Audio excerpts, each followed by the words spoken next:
I was elbow deep in the engine of my beat-up Ford at midnight when I heard Melissa's voice drift through our kitchen window.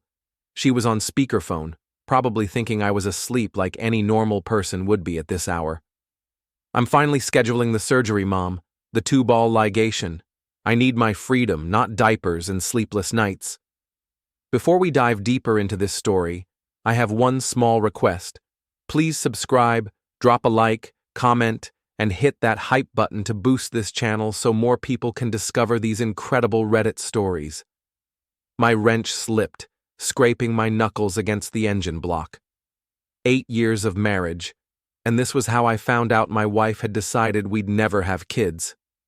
"Well, Merry Christmas to me," I muttered, wiping my hands on an old rag.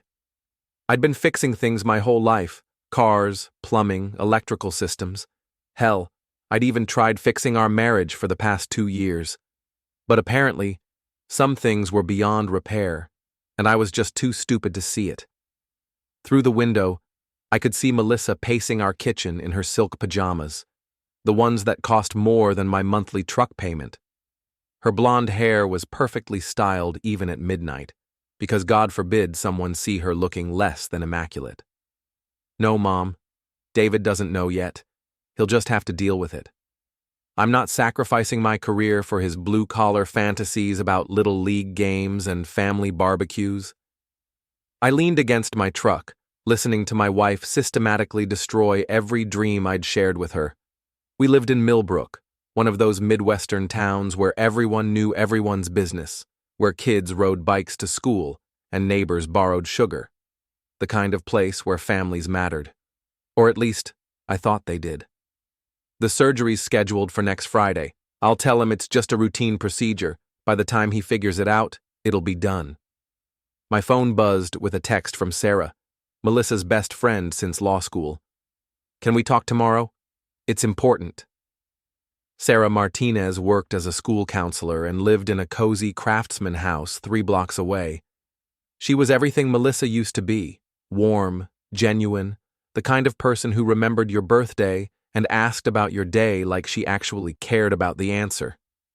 I typed back, "Sure. Coffee at Murphy's at 8? Perfect. And David? I'm sorry about what you're going through." My blood ran cold. If Sarah knew about the surgery, what else did she know? I closed the hood of my truck and headed inside. Melissa had finished her call and was sitting at our granite kitchen island, scrolling through her phone like she hadn't just nuked our future. "Working late again?" she asked without looking up. "Couldn't sleep. Thought I'd tinker with the engine." She wrinkled her nose. "You smell like motor oil. Take a shower before you come to bed." I studied her face, looking for any sign of guilt or hesitation. Nothing. Just the same cold efficiency she brought to her law practice. "Melissa, are we happy?" She finally looked up, her green eyes calculating. "What kind of question is that?" "An honest one." "We're fine, David. You're just tired. Go shower." "Fine. We were fine. Like a broken bone that healed crooked was fine." I headed upstairs to our master bathroom, all marble and chrome, designed by some hotshot decorator Melissa had hired. Everything in our house was perfect and cold, just like our marriage had become. In the mirror, I looked every one of my 34 years. Brown hair that needed cutting, stubble because I'd been too distracted to shave, and eyes that had lost their spark somewhere along the way. I was a decent-looking guy, or at least I used to be. 6 feet tall, still in good shape from my boxing hobby, but lately I felt invisible in my own home. The water scalded my shoulders as I tried to wash away the sting of Melissa's words. Blue-collar fantasies, like wanting a family with some kind of character flaw. I'd met Melissa 7 years ago at a charity fundraiser. I was there because my engineering firm had donated services for a school renovation project. She was there because her law firm always showed up to these things for the networking opportunities. She'd been impressed that I'd worked my way through college, that I'd built my own business from nothing. Back then, she called it inspiring. Now it was just an embarrassment she had to explain to her country club friends. When I came to bed, Melissa was already asleep, or pretending to be. She'd moved to the far edge of our king-size mattress, as far from me as possible without falling off. I stared at the ceiling, planning my next move. I'd always been a problem solver, and this was just another problem that needed solving. Tomorrow I'd meet with Sarah and find out what she knew. Then I'd call my lawyer. If Melissa wanted her freedom so badly, I'd be happy to give it to her. Murphy's Diner sat on Main Street like a time capsule from the 1950s, complete with red vinyl booths and a jukebox that still played actual records. The coffee was strong enough to wake the dead, and the owner, Big Jim Murphy, had been serving the same breakfast menu for 30 years. Sarah was already there when I arrived, nursing a cup of coffee and staring out the window at the morning rush. She looked tired, dark circles under her brown eyes, her usually perfect ponytail slightly askew. "You look like hell," I said, sliding into the booth across from her. "Right back at you." She managed a weak smile. "When's the last time you slept?" "Define sleep." Jim shuffled over with a pot of coffee and a knowing look. "The usual, Dave?" "Just coffee, thanks." Sarah waited until Jim was out of earshot before leaning forward. "I know about the surgery." "I figured. What else do you know?" She reached into her purse and pulled out a manila envelope. "More than I wish I did."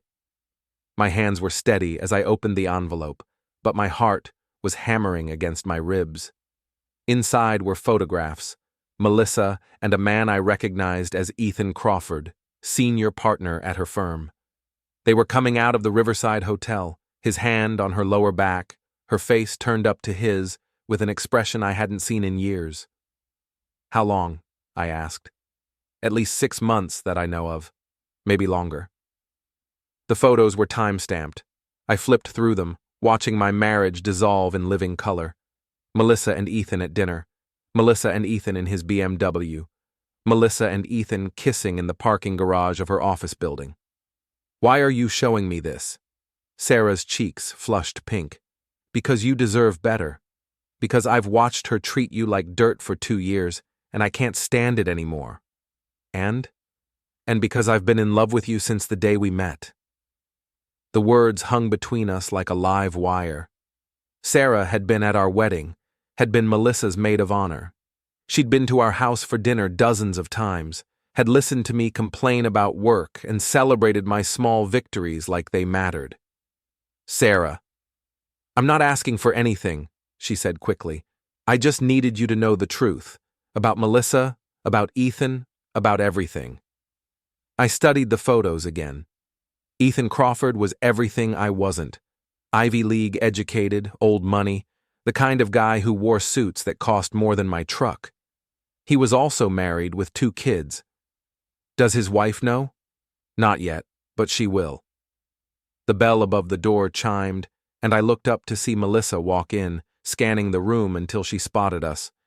She was dressed for court in a navy blue suit that hugged her curves, her hair pulled back in a severe bun that made her look like the ice queen she'd become. "David, what are you doing here?" She looked between Sarah and me, her eyes narrowing when she noticed the envelope on the table. "Having coffee with a friend," I said, sliding the photos back into the envelope. "Don't you have work?" "Don't you?" She forced a smile that didn't reach her eyes. "Sarah, I didn't expect to see you here so early." "I'm an early riser," Sarah replied, her voice carefully neutral. Melissa's gaze lingered on the envelope. "What's that?" "Work stuff," I lied smoothly. "Boring engineering reports." "Well, don't let me interrupt your meeting." She turned to leave, then paused. "David, I won't be home for dinner tonight. Late client meeting." "Another one? You've had a lot of those lately." "It's a complicated case." "I'll bet it was." After she left, Sarah reached across the table and touched my hand. "I'm sorry you had to find out this way." "I'm not. Better to know the truth than live in a fantasy." "What are you going to do?" I finished my coffee and stood up. "What I should have done a long time ago." David, be careful. Melissa's not going to go quietly, and Ethan has a lot of influence in this town. Let me worry about that. I left Murphy's with the envelope tucked under my arm and a plan forming in my head. First stop, my lawyer's office. Second stop, the bank. Third stop, the boxing gym where I could work off some of this rage before I did something stupid. Melissa wanted to play games? Fine. But she was about to learn that I'd been holding back for far too long. Tom Bradley had been my lawyer since I started my engineering business 5 years ago. His office was in one of the older buildings downtown, all dark wood and leather-bound books, the kind of place that inspired confidence in clients who needed someone to fight for them. Tom was in his 50s, gray-haired and sharp-eyed, with the kind of reputation that made other lawyers nervous. He'd handled my business contracts and real estate deals with the efficiency of a surgeon. David, good to see you. He shook my hand and gestured to the chair across from his desk. What can I do for you? I handed him the envelope. I need a divorce. Tom's expression didn't change as he examined the photographs. He'd seen worse, I was sure, but he took his time with each image, making notes on a legal pad. How long has this been going on? At least 6 months? Maybe longer? Any children? No, and there won't be any. I explained about the surgery Melissa had scheduled. Tom leaned back in his chair, steepling his fingers. Indiana is a no-fault divorce state, but adultery can still impact property division and spousal support. These photos are good evidence, but we'll need more. What kind of more? Financial records, communication records, witness statements. The more we can document, the better your position. How long will it take? If she contests it, 6 months to a year. If she doesn't, we could have it finalized in 60 days. I thought about Melissa's pride, her need to control every situation. She'll contest it. Then we need to be prepared. I'll file the initial paperwork today, but I want you to be careful about how you handle this at home. Don't give her any ammunition to use against you. What about her surgery? If she goes through with it while divorce proceedings are pending, it could be seen as an attempt to avoid potential child support obligations. It won't look good for her. I left Tom's office feeling lighter than I had in months. For the first time in years, I was taking action instead of just reacting to whatever crisis Melissa had created. My next stop was First National Bank, where I'd been a customer since college. I moved half our joint savings into a separate account, which was perfectly legal since my name was on everything. I also made copies of all our financial records for Tom. The boxing gym was my final destination. Murphy's Boxing Club occupied the basement of an old warehouse on the south side of town. It smelled like sweat and leather, echoed with the rhythmic pounding of gloves against heavy bags. Coach Murphy, Big Jim's younger brother, was working with a teenage kid on footwork when I walked in. He nodded at me and pointed toward the locker room. Rough day? He asked when I emerged in shorts and a tank top. You could say that. Heavy bag or sparring? Heavy bag. I need to work some things out. For the next hour, I pounded out my frustration on the leather bag, letting muscle memory take over while my mind processed everything that had happened. The rhythm was meditative. Jab, cross, hook, uppercut, repeat. I was so focused that I almost didn't notice when Ethan Crawford walked in. He looked ridiculous in brand new workout gear, like he'd bought everything at the same expensive sporting goods store that morning. His personal trainer, some muscle-bound guy I didn't recognize, was explaining the basics of boxing stance. Ethan spotted me and had the decency to look uncomfortable. Good. He should be uncomfortable. Crawford, I said, unwrapping my hands. David, I didn't know you boxed. There's a lot you don't know about me. His trainer was watching our exchange with interest, probably sensing the tension. Smart guy. Maybe we could spar sometime, Ethan said, trying to sound casual. I smiled, and it wasn't a nice smile. I'd love that. Coach Murphy appeared at my elbow. Dave, you got a minute? We walked to the other side of the gym, out of Ethan's hearing. That the guy? Coach asked quietly. How did you… Small town, word gets around. You want some free advice? I nodded. Don't do anything stupid in my gym, but if he wants to spar, I'd be happy to referee. Make sure everything stays fair. I looked back at Ethan, who was awkwardly trying to hit a speed bag while his trainer offered encouragement. He was soft, probably hadn't been in a real fight in his life. I'll keep that in mind. When I got home that evening, Melissa's car wasn't in the driveway. Another late client meeting, no doubt. I used the time to pack some of her things into boxes, just the obvious stuff she'd notice immediately. Her favorite coffee mug, her expensive face creams, her collection of legal journals. I stacked the boxes neatly by the front door. When she came home at 10:30, she stopped short when she saw them. What's this? I thought you might want to stay somewhere else for a while. Her face went white, then red. Excuse me? You heard me. I think some space would be good for both of us. David, what's gotten into you? If this is about the surgery, it's not about the surgery, Melissa. It's about Ethan. The color drained from her face completely. For a moment, she looked like she might faint. I don't know what you're talking about. I pulled out one of the photographs and placed it on the hall table. Don't lie to me. We're past that now. She stared at the image for a long moment, then looked up at me with something that might have been respect. How long have you known? Long enough. David, I can explain. I'm sure you can. You're very good with words, but I'm not interested in explanations. She picked up the photograph, studying it like it was evidence in one of her cases. What do you want? I want you to leave, tonight. This is my house too, and you'll get your share when the divorce is finalized. The word divorce hung in the air like a bomb. Melissa's carefully composed mask finally cracked. You can't be serious. Dead serious. Tom Bradley is filing the paperwork tomorrow. She laughed, but it sounded forced. Tom Bradley? David, I'm a lawyer. I know every family court judge in this county. You're out of your league. Maybe, but I'm not the one who got caught cheating. For the first time since I'd known her, Melissa looked genuinely scared. Good. It was about time she felt what I'd been feeling for months. Fine, she said, grabbing one of the boxes. But this isn't over. No, I agreed. It's just getting started.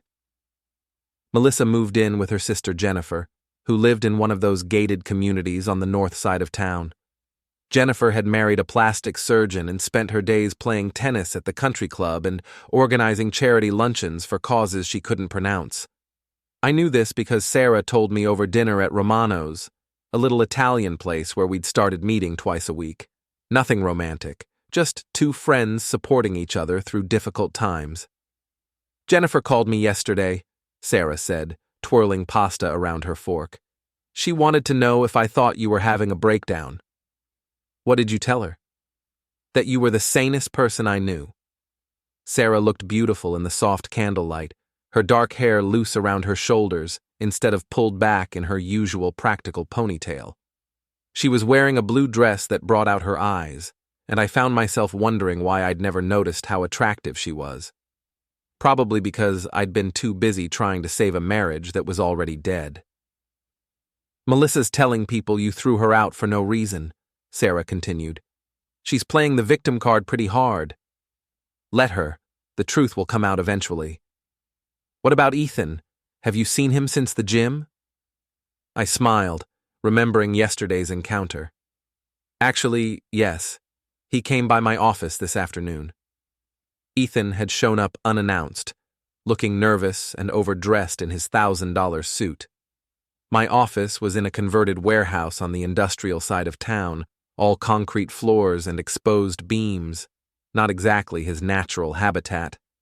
We need to talk, he'd said. Do we? This situation with Melissa, it's complicated. Seems pretty simple to me. You're screwing my wife. He'd flinched at my bluntness. It's not that simple. Enlighten me. She came on to me, David. I tried to resist, but she was persistent. You have to understand, my marriage to Patricia, it's been difficult lately. I'd laughed at that. So you thought you'd make it better by having an affair? Look, I'm prepared to make this right. Financially, I mean.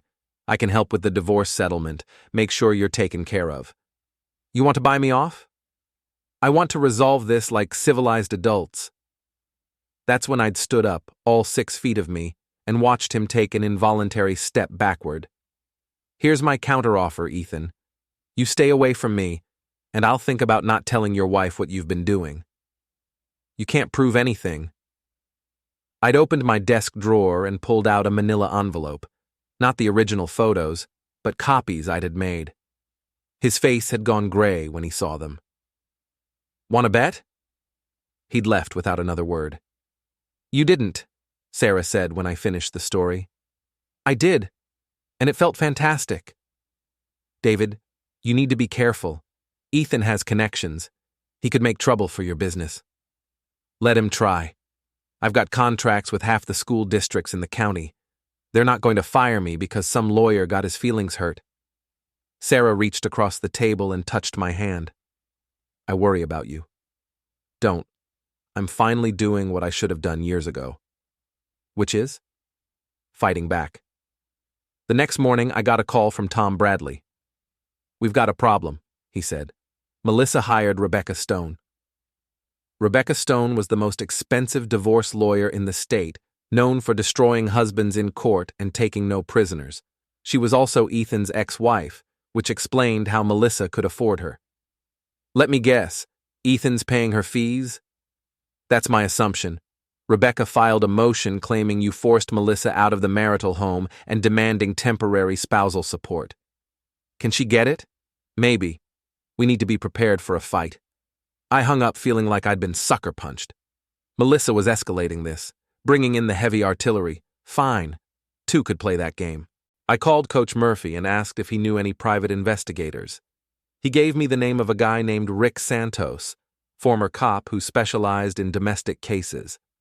Rick met me at Murphy's diner that afternoon. He was a small, wiry guy with sharp eyes and calloused hands, the kind of person who noticed everything and forgot nothing. I need everything you can find on Ethan Crawford, I told him. Financial records, phone records, travel receipts, everything. That's not cheap. How much? He quoted a figure that made me wince, but I nodded. Do it. What about the wife? Her too. I want to know everywhere she's been, everyone she's talked to, every penny she's spent. Rick smiled for the first time since we'd sat down. Now you're talking my language. That evening, I was working late in my home office when the doorbell rang. I opened it to find Marcus Webb and Tony Chen, 2 guys I'd considered friends until recently. Marcus was a real estate agent who'd helped me buy the house. Tony owned a construction company and had done some subcontracting work for me over the years. We'd played poker together, watched football games, shared beers on summer evenings. Dave, we need to talk, Marcus said. Come on in. They followed me to the living room, but remained standing, which told me everything I needed to know about why they were here. We heard about you and Melissa, Tony said. We wanted to check on you, make sure you're okay. I'm fine. Better than fine, actually. Marcus and Tony exchanged glances. Look, man, we know this is tough, Marcus said. But throwing Melissa out like that, it doesn't look good. Doesn't look good to who? People are talking, Tony said. Saying you lost it, that you're having some kind of breakdown. And you believe them? Another exchange of glances. We don't know what to believe, Marcus admitted. The Dave we know wouldn't do something like this without a good reason. I could have shown them the photographs. I could have explained about Ethan, about the surgery, about everything Melissa had done to destroy our marriage. Instead, I just nodded. You're right. I wouldn't. So what's the real story? Tony asked. The real story is that my marriage was over a long time ago and I finally got the courage to admit it. But Melissa says, I don't care what Melissa says. She's a liar. The words came out harsher than I'd intended. Marcus took a step back. Dave, that's your wife you're talking about. Soon-to-be ex-wife, and she's still a liar. Look, Tony said, maybe you should talk to someone, a counselor or something. Work this out before you do something you'll regret. That's when I realized they weren't here as friends. They were here as Melissa's messengers, sent to talk sense into the crazy husband who'd lost his mind. I think you should leave, I said quietly. Dave, Marcus started. I said leave. Now. They left, but not before Marcus turned back at the door. You're making a mistake, Dave. Melissa's a good woman. Don't throw away 8 years over whatever this is. After they were gone, I poured myself 3 fingers of bourbon and sat in my empty house, listening to the silence. For the first time since this whole thing started, I felt truly alone. But alone was better than living a lie. The call came on a Thursday morning while I was reviewing blueprints for a new middle school project. Sarah's voice was shaky, and I could tell she'd been crying. David, I need to see you. Something's happened. We met at Riverside Park, a quiet spot overlooking the water where families brought their kids to feed the ducks. Sarah was sitting on a bench, wearing sunglasses despite the overcast sky. What's wrong? She pulled off the sunglasses, revealing a bruised cheek and a split lip. Jesus, Sarah, who did this? It doesn't matter. The hell it doesn't. Was it Melissa? She shook her head. Jennifer, Melissa's sister. She came to my house last night, drunk and angry, started screaming about how I was destroying her sister's marriage, how I was a home-wrecking slut. My hands clenched into fists. Did you call the police? What would I tell them? That my best friend's sister hit me. In a town this size, it would be my word against hers, and the Crawford family has a lot more influence than I do. This is my fault. I should have seen this coming. It's not your fault, David. It's theirs. All of them.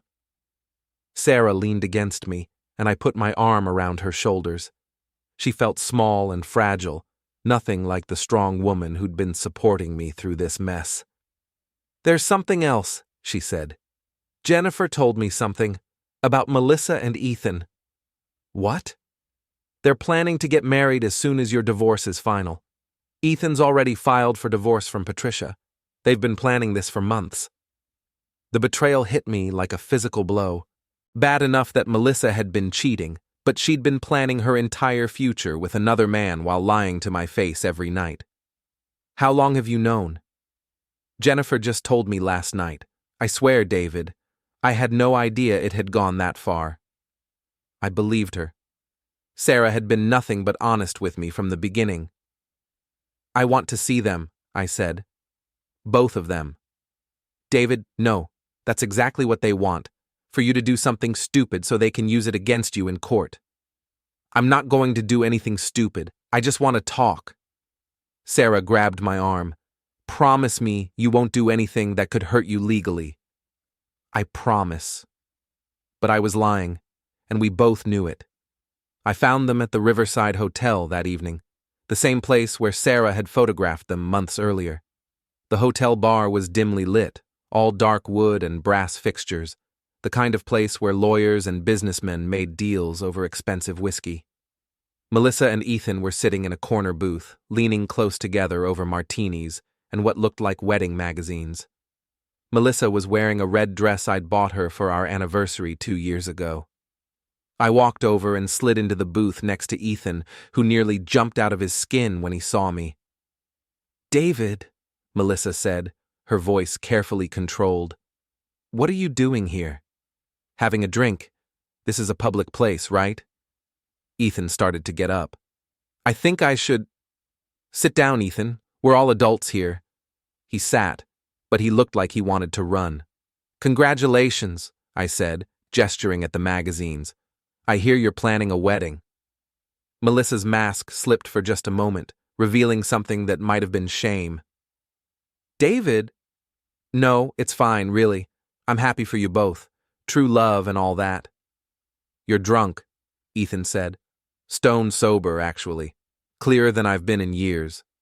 I signaled the waitress and ordered a bourbon, neat. When it arrived, I raised the glass in a toast. To the happy couple. May you get everything you deserve. Melissa's face had gone pale. David, please don't make a scene. A scene? I'm just having a drink with my wife and her boyfriend. What could be more civilized? Soon-to-be ex-wife, Ethan corrected. I turned to look at him, really look at him. He was handsome in that privileged prep school way that some women found irresistible. Weak chin, though, and nervous eyes. Tell me something, Ethan. When you're screwing my wife, do you think about your kids? His face went red. That's enough. Is it? Because I think about them sometimes. Tommy's 8, right? And little Emma's 6. I wonder what they'll think when they find out Daddy left Mommy for another woman. You bastard, he whispered. Maybe. But at least I'm not a coward. That's when he swung at me. Ethan Crawford had probably never been in a real fight in his life, and it showed. His punch was wild and telegraphed, the kind of haymaker you'd see in a bad movie. I caught his wrist easily and twisted, applying just enough pressure to make him gasp. Don't, I said quietly. You'll embarrass yourself. Let go of him, Melissa hissed. I released Ethan's wrist and stood up. Enjoy your evening. And Ethan? Next time you want to hit someone, you might want to learn how to throw a punch first. I left them there, Ethan rubbing his wrist, and Melissa looking like she wanted to disappear into the floor. When I got home, there was a message on my answering machine from Tom Bradley. David, call me. Rebecca Stone filed an emergency motion claiming you threatened Melissa and Ethan at the hotel tonight. We need to talk.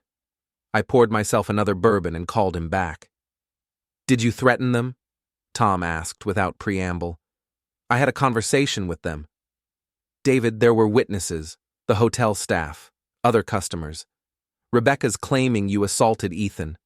He swung at me. I defended myself. Can you prove that? I thought about it. The bar had been dimly lit and everything had happened fast. Maybe. There might be security cameras. I'll check on that. In the meantime, stay away from both of them. Rebecca's asking for a restraining order. On what grounds? She doesn't need grounds. She just needs a sympathetic judge, and she knows all of them. After I hung up, I sat in my empty house and wondered if Sarah had been right. Maybe I was playing right into their hands, giving them ammunition to use against me. But I was tired of being the victim. Tired of being the nice guy who got walked on while everyone else played dirty. If they wanted a fight, I'd give them one. But it would be on my terms. Rick Santos called me on a Friday morning with news that changed everything. You need to see this, he said. Can you meet me at my office? Rick's office was above a pawn shop on the rough side of town, all cigarette burns and water stains. But his computer setup was impressive. Multiple monitors, high-end cameras, recording equipment that looked like it belonged in a spy movie. I've been digging into Crawford's finances, he said, pulling up a spreadsheet on his main monitor. Guy's got some serious problems. The numbers told a story I hadn't expected. Ethan's law firm was hemorrhaging money, had been for months. Bad investments, client lawsuits, partners jumping ship. He's leveraged to the hilt, Rick continued. House is mortgaged twice, credit cards maxed out, even borrowed against his life insurance. Guy's about 3 months from bankruptcy. What about Patricia, his wife? That's where it gets interesting. Rick pulled up another file. Patricia Crawford comes from old money. Her family owns half the commercial real estate downtown. She's worth about $20 million, but it's all in a trust that reverts to her family if she dies or divorces. The pieces were falling into place. So if Ethan divorces Patricia, he gets nothing. Prenup's airtight.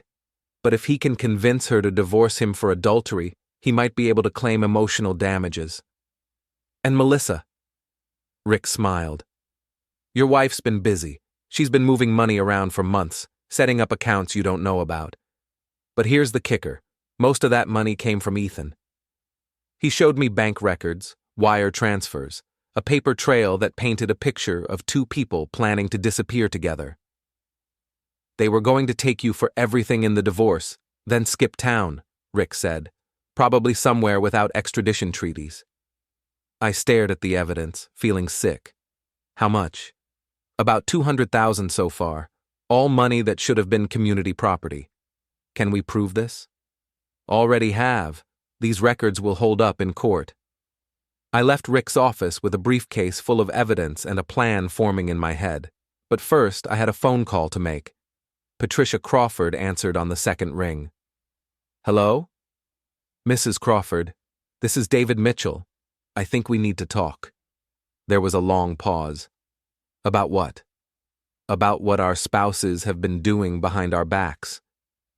We met at a coffee shop in the next town over, somewhere we wouldn't be recognized. Patricia was an elegant woman in her 40s, silver-haired and composed, but I could see the pain in her eyes. How long have you known? She asked. A few months? You? I suspected for longer, but I didn't have proof until yesterday. She pulled out her own manila envelope. My private investigator is very thorough. Her photos were even more damning than mine.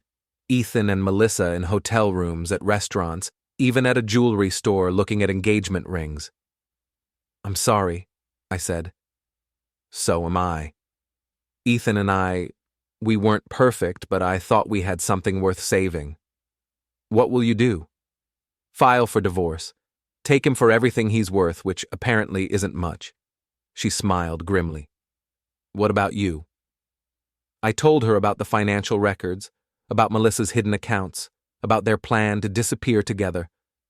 We could help each other, I suggested. How? Pool our resources, share information, make sure they don't get away with this. Patricia considered this.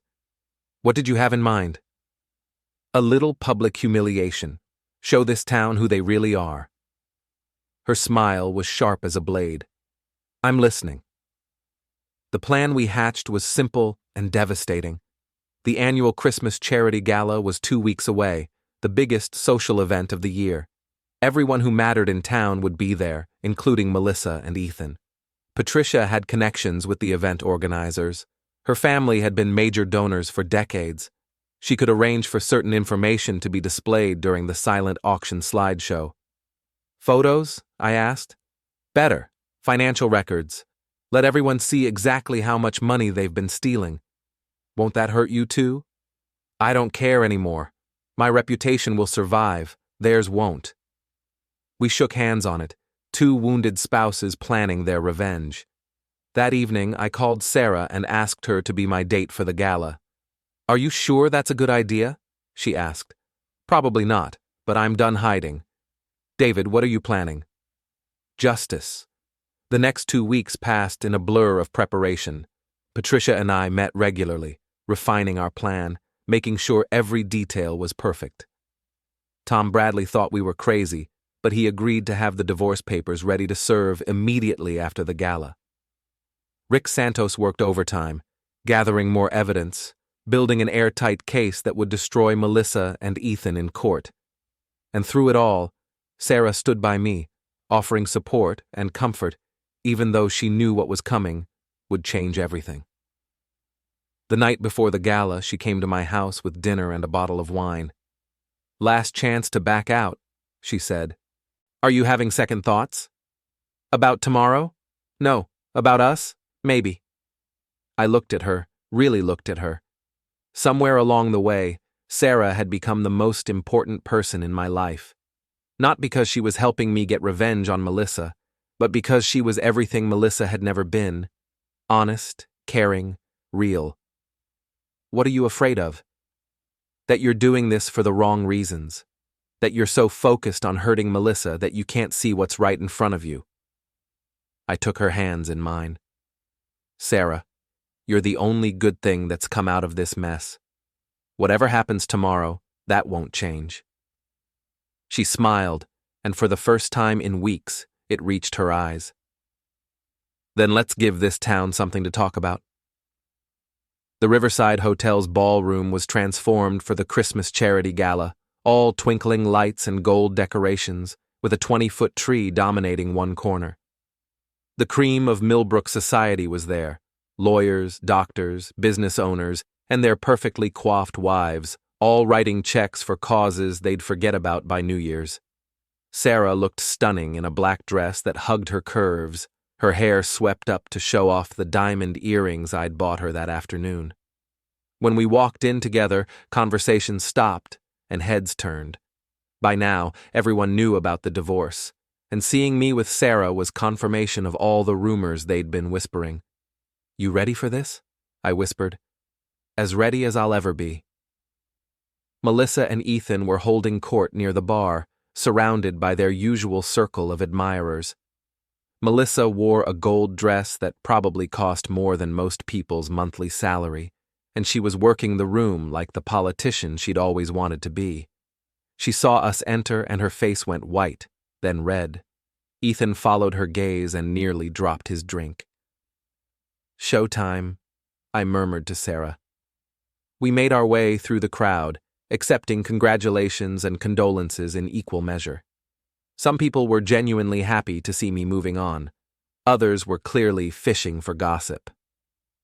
"David, so good to see you," gushed Margaret Whitman, the mayor's wife. "And Sarah, you look absolutely radiant."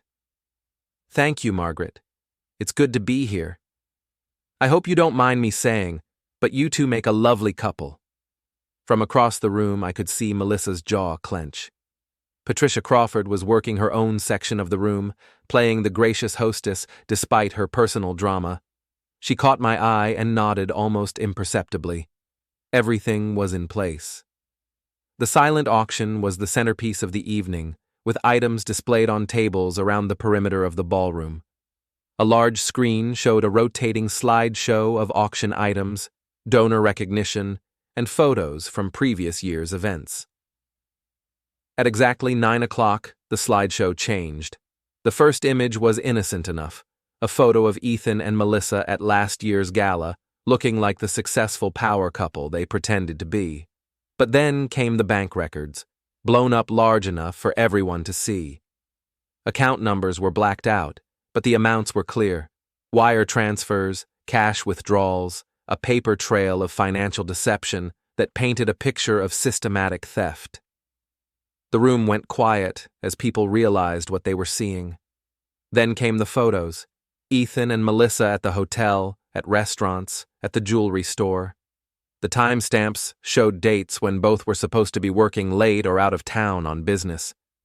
Melissa was the first to react, rushing toward the projection booth with Ethan close behind. But Patricia had anticipated this, and security guards, hired specifically for the evening, blocked their path. "Ladies and gentlemen," Patricia's voice came over the sound system, calm and controlled. "I apologize for the interruption, but I felt you should know exactly who you've been supporting all these years." The final image was a document, Ethan's law firm's financial records, showing how client funds had been diverted to cover personal expenses. The room erupted.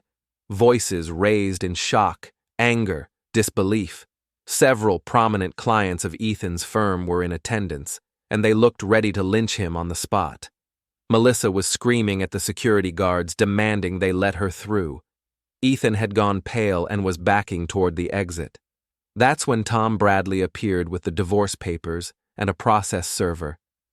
"Melissa Mitchell," the server announced in a voice that carried across the ballroom, "you are hereby served." The papers fluttered to the floor as Melissa's hands shook too badly to hold them. "This is illegal!" she shrieked. "This is harassment!" "Actually," Patricia said, still speaking through the microphone, "this is justice. Everything you've seen tonight will be presented as evidence in divorce proceedings. I thought you should all know the kind of people you've been trusting with your legal affairs." Marcus Webb and Tony Chen were standing near the bar, staring at me with expressions of shock and something that might have been respect.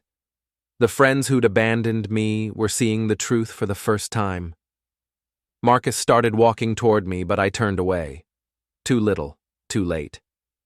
Ethan made it to the exit, but not before half the room had seen his humiliation. His reputation was finished, his career over. Even if he avoided criminal charges, no one in town would ever trust him again. Melissa was still screaming, but the fight had gone out of her. She looked around the room, seeing nothing but hostile faces and ruined relationships. "You bastard," she hissed when she finally spotted me. "You planned this." "No," I said calmly. "You planned this. I just made sure everyone could see it." She lunged at me then, all pretense of dignity abandoned. Sarah stepped between us, and Melissa's wild swing caught her across the face. That's when I lost it. I grabbed Melissa's wrist and spun her around, applying pressure to the nerve cluster I'd learned in boxing training. She gasped and went to her knees. "Don't," I said quietly, "ever touch her again." Security was moving toward us, but Patricia waved them off. "I think Mrs. Mitchell needs some air," she announced. "Perhaps someone could escort her outside." 2 security guards helped Melissa to her feet and walked her toward the exit. She was crying now, makeup running down her cheeks. The perfect image she'd spent years crafting finally shattered. The room was buzzing with conversation, everyone trying to process what they'd witnessed. Sarah touched my arm. "We should go," she said. "In a minute." I looked around the ballroom one last time, at the faces of people who'd known me for years, but had never really seen me. Tonight, they'd seen what I was capable of when pushed too far. "Ladies and gentlemen," I said, my voice carrying in the sudden quiet, "I apologize for disrupting your evening, but some things are more important than maintaining polite fictions."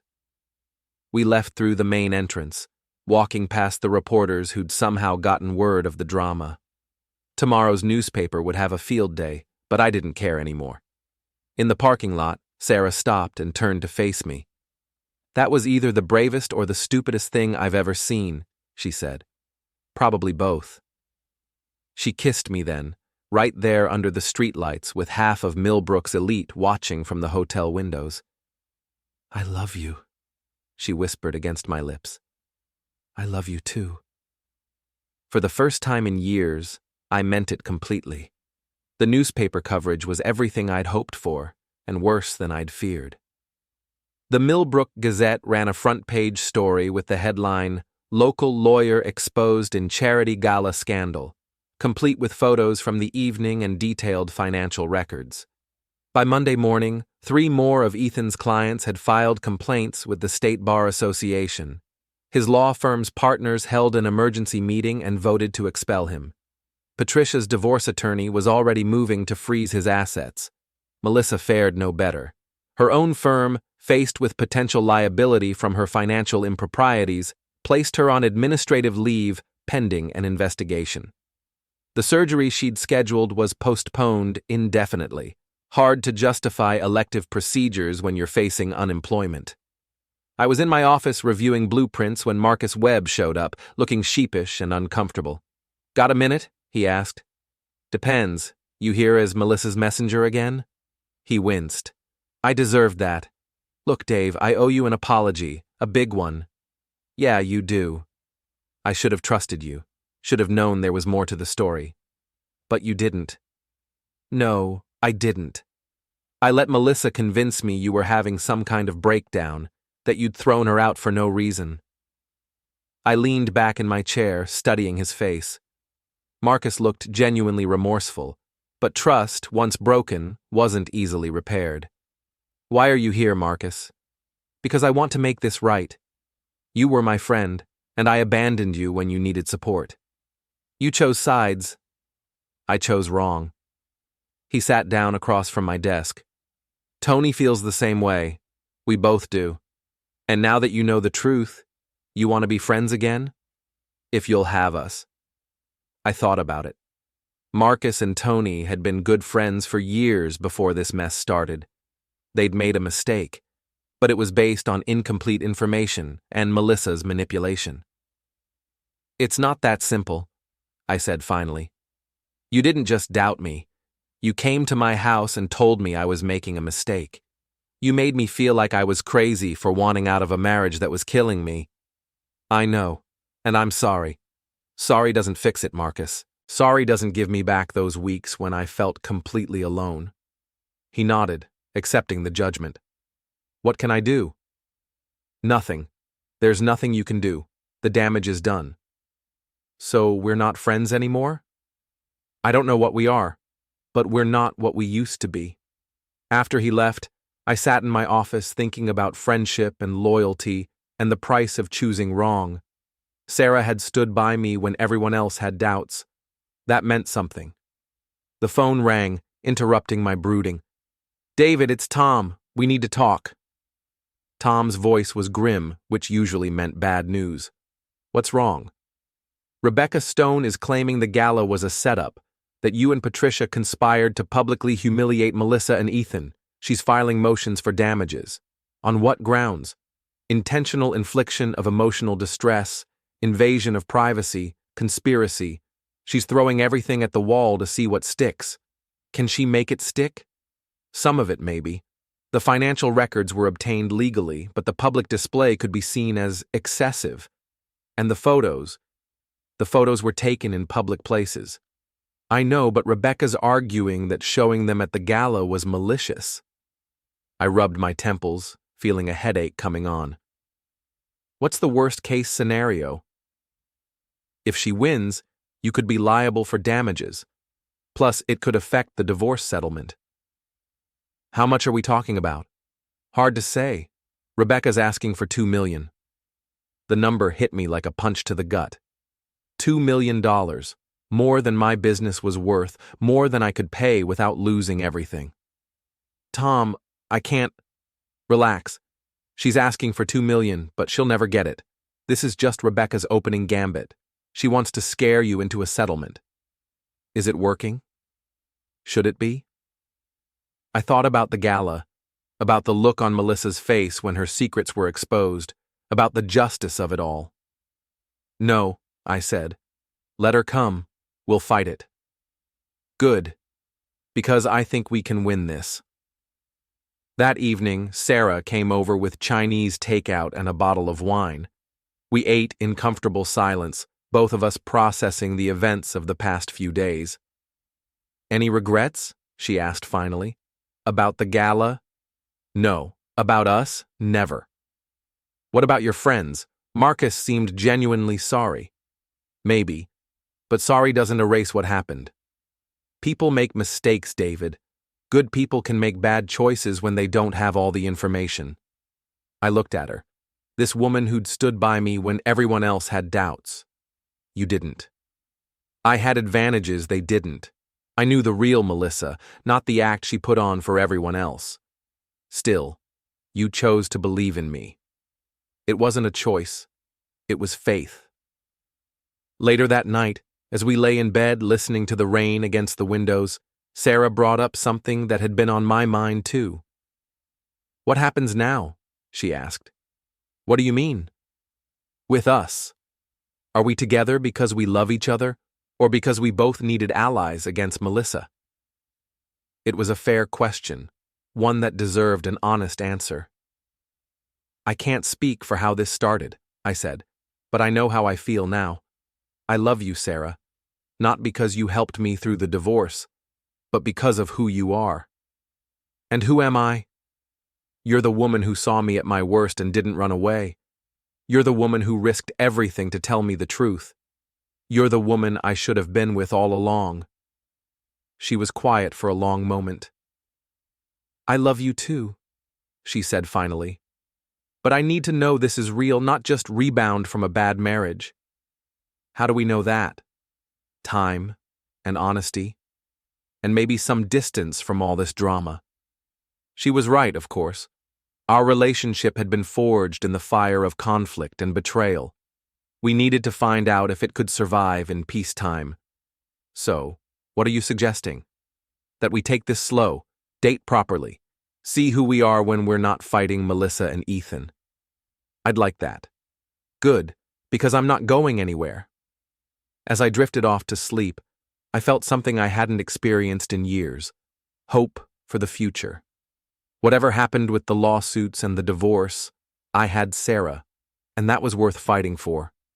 Rebecca Stone's legal assault came in waves over the next 3 months. Motion after motion, deposition after deposition, a grinding war of attrition designed to bankrupt me emotionally and financially. But Tom Bradley was right. We were winning. The financial records Rick Santos had uncovered proved that Melissa had been systematically looting our joint accounts. The photos showed a pattern of deception that went back almost a year. Most damaging of all, Ethan's own client files revealed that he'd been using escrow funds to cover personal expenses, including gifts for Melissa. "They're desperate," Tom told me after the latest hearing. "Rebecca's running out of legal arguments, so she's getting creative." "Creative how?" "She's claiming that your relationship with Sarah started before you knew about the affair, that you were the one who was cheating." I laughed at that.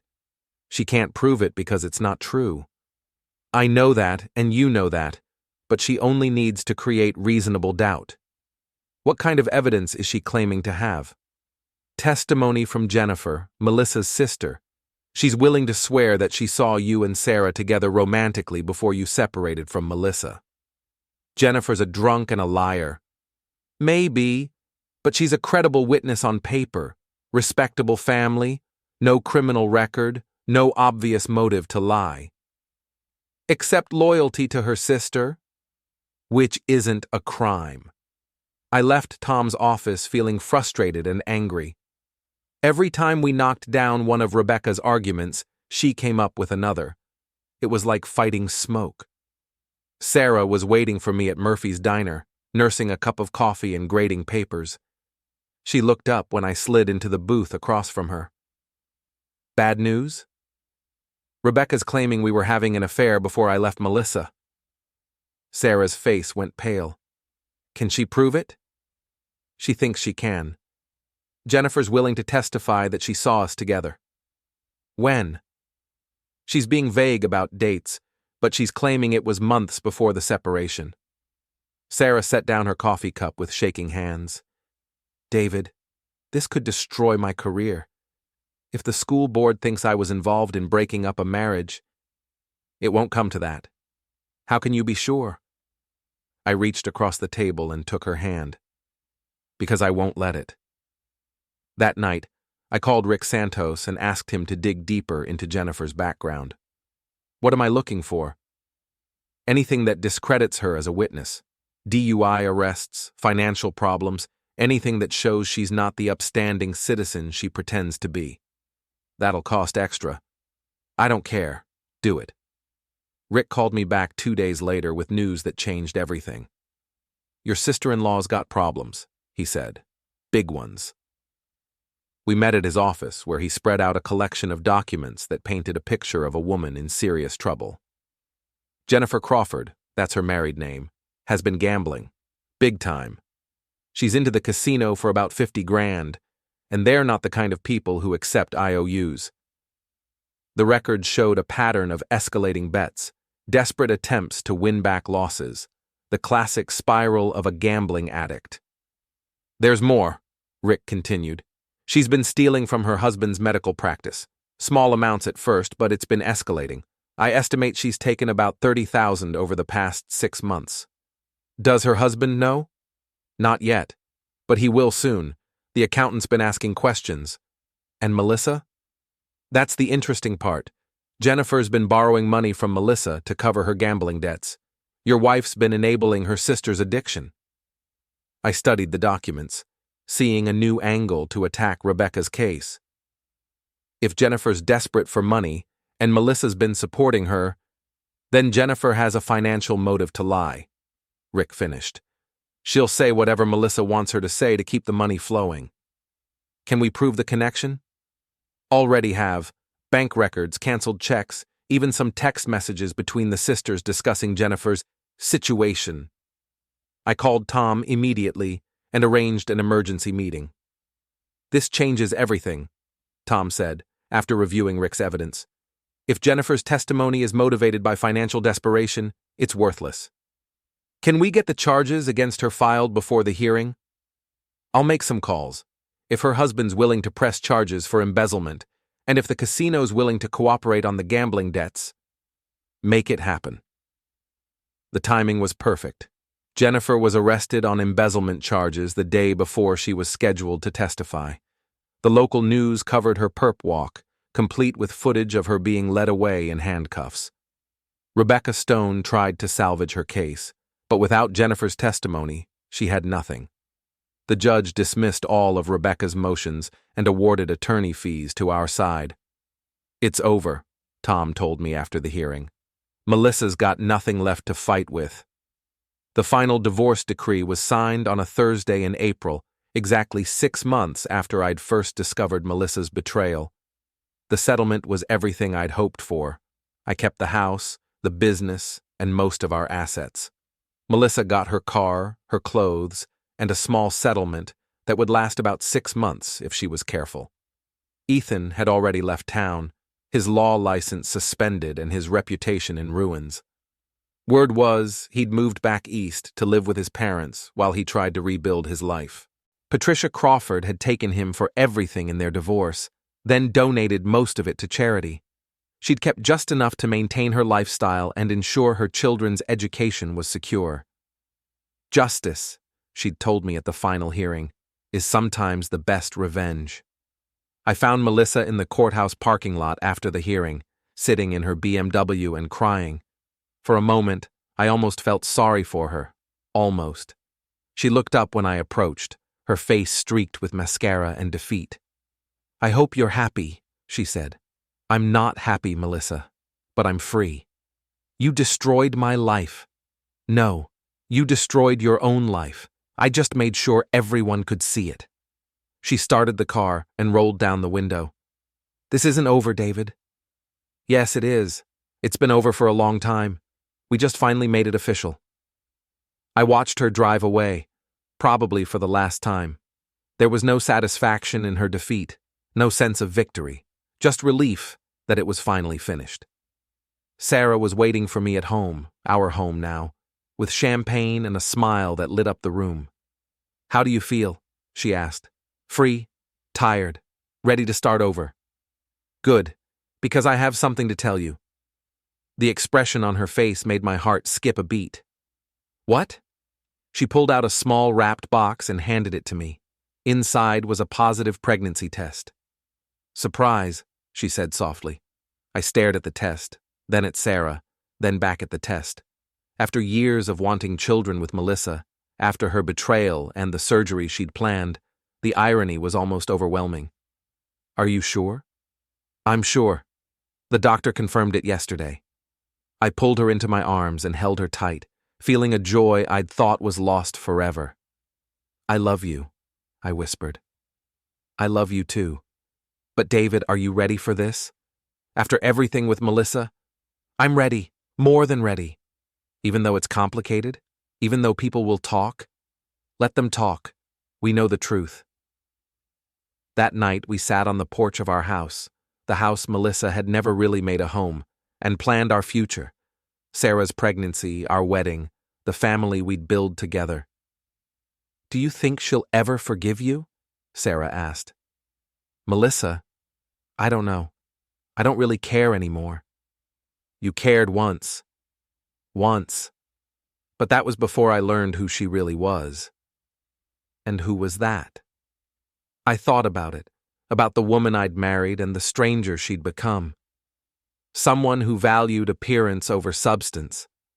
Someone who thought love was a transaction instead of a commitment. Someone who was willing to destroy everything rather than fight for what we had. And now? Now I'm with someone who knows the difference. Sarah smiled and leaned against me, her hand resting on her still flat stomach. "What do you think it'll be? Boy or girl?" "I don't care, as long as it's healthy." "It will be. I can feel it." As the sun set over Millbrook, painting the sky in shades of gold and crimson, I felt something I hadn't experienced in years. Complete contentment. The war was over, the victory was won, and the future stretched ahead of us bright with possibility. Melissa had wanted her freedom. Instead, she'd given me mine, and I intended to make the most of it. Epilogue. 6 months later. The wedding was small and perfect, held in the garden behind our house on a crisp October morning. Sarah wore her grandmother's dress, simple and elegant, and carried wildflowers from our own yard. I wore my best suit and a smile that hadn't left my face in weeks. Tom Bradley officiated, having gotten ordained online specifically for the occasion. Patricia Crawford was Sarah's maid of honor, and even Marcus and Tony were there, our friendship slowly healing after months of careful rebuilding. Do you, David, take Sarah to be your wife, to love and cherish in sickness and health, for richer or poorer, for better or worse, for as long as you both shall live? I do. Do you, Sarah, take David to be your husband, to love and cherish in sickness and health, for richer or poorer, for better or worse, for as long as you both shall live? I do. By the power vested in me by the state of Indiana and the Universal Life Church website, I now pronounce you husband and wife. David, you may kiss your bride. The kiss was sweet and full of promise, witnessed by the people who mattered most to us. As we broke apart, I heard the sound of a car engine in the distance and looked up to see a familiar BMW driving slowly past our house. Melissa. She didn't stop, didn't even slow down much, but I saw her face through the windshield. She looked older, harder, worn down by the consequences of her choices. Sarah followed my gaze and saw the car too. Do you want to go after her? She asked quietly. No. This is our day. She looked sad. That's not my problem anymore. Sarah squeezed my hand. You're a good man, David Mitchell. I'm your man. That's all that matters. The reception was held in our backyard, under the oak tree where Sarah and I had first kissed as husband and wife. We danced to an old song on a borrowed sound system, surrounded by friends and family who'd supported us through the darkest period of our lives. Later, as we cut the cake, Sarah's grandmother's recipe made by her own hands, someone asked about our honeymoon plans. We're staying home, Sarah said, her hand resting on the slight swell of her belly. We've got everything we need right here. And we did. The house was finally a home, filled with love and laughter and the promise of new life. Sarah's pregnancy was progressing beautifully, and the doctor said we were having a girl. What will you name her? Patricia asked. Sarah and I exchanged glances. We'd discussed this at length, wanting a name that represented hope and new beginnings. Grace, Sarah said. Her name will be Grace. As the evening wound down and our guests began to leave, I found myself standing in the kitchen where this whole journey had begun. The same kitchen where I'd overheard Melissa's phone call about the surgery, where I'd first realized my marriage was over. Now it was filled with wedding gifts and flowers, the remnants of a celebration of love instead of the scene of betrayal it had once been. Sarah appeared beside me, still in her wedding dress, but barefoot now, her hair loose around her shoulders. Penny, for your thoughts? Just thinking about how much has changed. Any regrets? I pulled her close and kissed her forehead. Only that it took me so long to find you. You found me when you were ready. And now? Now we live happily ever after. As we turned off the lights and headed upstairs to our bedroom, not the cold, sterile space I'd shared with Melissa, I felt the weight of the past year lifting from my shoulders. The war was over, the victory was complete, and the future was ours to write. Melissa had wanted her freedom, had been willing to destroy our marriage to get it. Instead, she'd freed me to find real love, real happiness, real peace. She'd given up everything for a fantasy that had crumbled the moment it was exposed to the light. I'd lost a wife, but gained a family. In the end, justice had been served.